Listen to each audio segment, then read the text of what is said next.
depois disso, memória de vida passada, que tem relação com a experiência de quase morte. Porque essa gangrena só acontece em época de guerra. Acontece em época de guerra. Não tem essa infecção, não tem como ele ter tido. Só em época de guerra. Só em época de guerra. Entendeu? Esses são troços de guerra. E isso é muito interessante você falar. Até comum, né? Eu acho. É muito comum na guerra. Fora da guerra, até incomum. É incomum. Não acontece gangrena gasosa toda hora. Então é um troço esquisito acontecer comigo, né?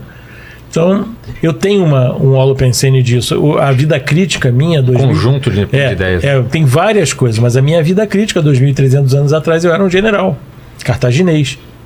Caramba. E isso modificou muito, né? Esse processo deu origem a uma fieira de vidas resolvendo tudo isso. Dentro desse momento, esse momento é uma das resoluções de tudo isso. Para você ter uma ideia, esse general cartaginês, numa batalha, morreram mais de 100 mil pessoas. Mas 100 mil não, 70 mil pessoas, que é um número bem naquela época, altíssimo. Entendeu? Então, esse tipo de coisa, a gente tem responsabilidade. Resgate, né? E a gente começa a fazer os resgates. E acessar, né? E você participou do Fantástico, né? Num quadro... Como que foi esse? Pô, tu é bom de pesquisa, cara. Quando foi? Isso foi década de 90. Foi década de 90, naquela época. Sim, cara, eu devo ter assistido isso e cagado de medo, porque o Fantástico tinha umas matérias, velho. Isso não, que eu acho que não daria medo. Mas não tinha umas coisas meio... A mulher que... Eu lembro isso, cara. Eu lembro de cagando de medo. Era uma mulher vestindo branco. Ela tava na estrada, parava o carro, levava até um acidente, o cara via que ela tava lá dentro, quando ele olhava ela não tava mais. Eu ficava, meu Deus! Quando meu pai tava viajando de carro, eu falava, meu, para, se uma mulher para. Cara, eu ficava... Eram umas matérias de ET, Linha direta também tinha. Linha direta, mas eu lembro mais do Fantástico, as matérias do sobrenatural, assim. O Fantástico. Então você teve lá, então, como foi? Eu tive lá. Não, foi... naquela época, a gente estava no Rio de Janeiro. Você tinha quantos anos? Quando eu fui no Fantástico, eu devia ter uns 30 e poucos anos. Bem depois bem depois. Era uns 8 ou 9 anos só depois do acidente. Nem tinha barba ainda. Não tinha barba ainda. Então, foi... Cara, uma experiência interessante, né? Porque é legal a gente poder distribuir isso. Claro. Né? Parece que, né, é quase que uma tarefa. Alguém tá assistindo a gente falando, cara, eu já passei por isso. E ainda bem que tem alguém que passou por algo parecido. A pessoa ouvir naquela época era muito importante. Por quê?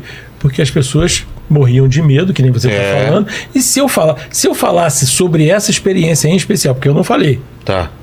Pro médico, para médico, para as pessoas, eu não podia falar, cara. Por quê? Se eu falasse isso, os caras iam achar que eu tava maluco.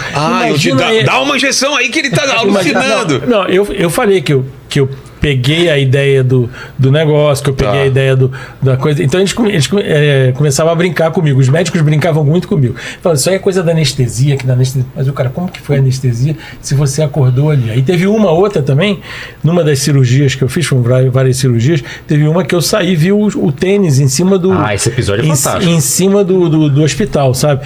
Descolei e vi o tênis. Em cima do telhado do hospital. Do telhado, não em cima do armário. Falando em tênis, né, você vê que tudo meu tem tênis. Um pé de tênis, não era meu, não. Aí, em cima do telhado. E aí você foi confirmar depois se tinha? Confirmar, o cara trouxe o tênis. Para. Não, você chamou Chamei o cara.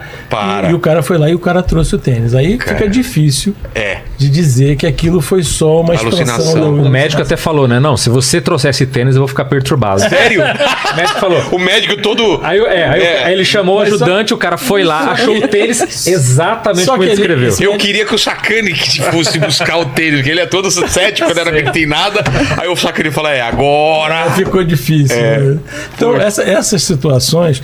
e a gente brincava muito, era um clima de brincadeira. Naquela época a gente ou brincava ou morria de medo, lembra como é que era? Era assim que a gente se lidava com isso. Exato. A evolução disso foi muito boa. Hoje a gente poder falar disso com uma certa tranquilidade e as pessoas não se aterrorizarem, nem acharem que a gente pirou nem nada, e a gente vai entendendo, vai entendendo a vida melhor e entendendo o que a gente está fazendo aqui nesse planeta melhor, entendeu, cara? Isso é muito importante, a gente entender as nossas funções. Hoje você está fazendo, isso deve ser parte da sua função aí, né? É minha missão aqui, sua missão, né, cara? Vamos pra Rosana, então? Rosana, aconteceu há quanto tempo atrás, Rosana? Para explicar, assim, para eu entrar na EQM, eu me projeto desde os 3 anos de idade com lucidez. Não, mas a primeira foi... Não, eu tenho projeção, eu saio do corpo.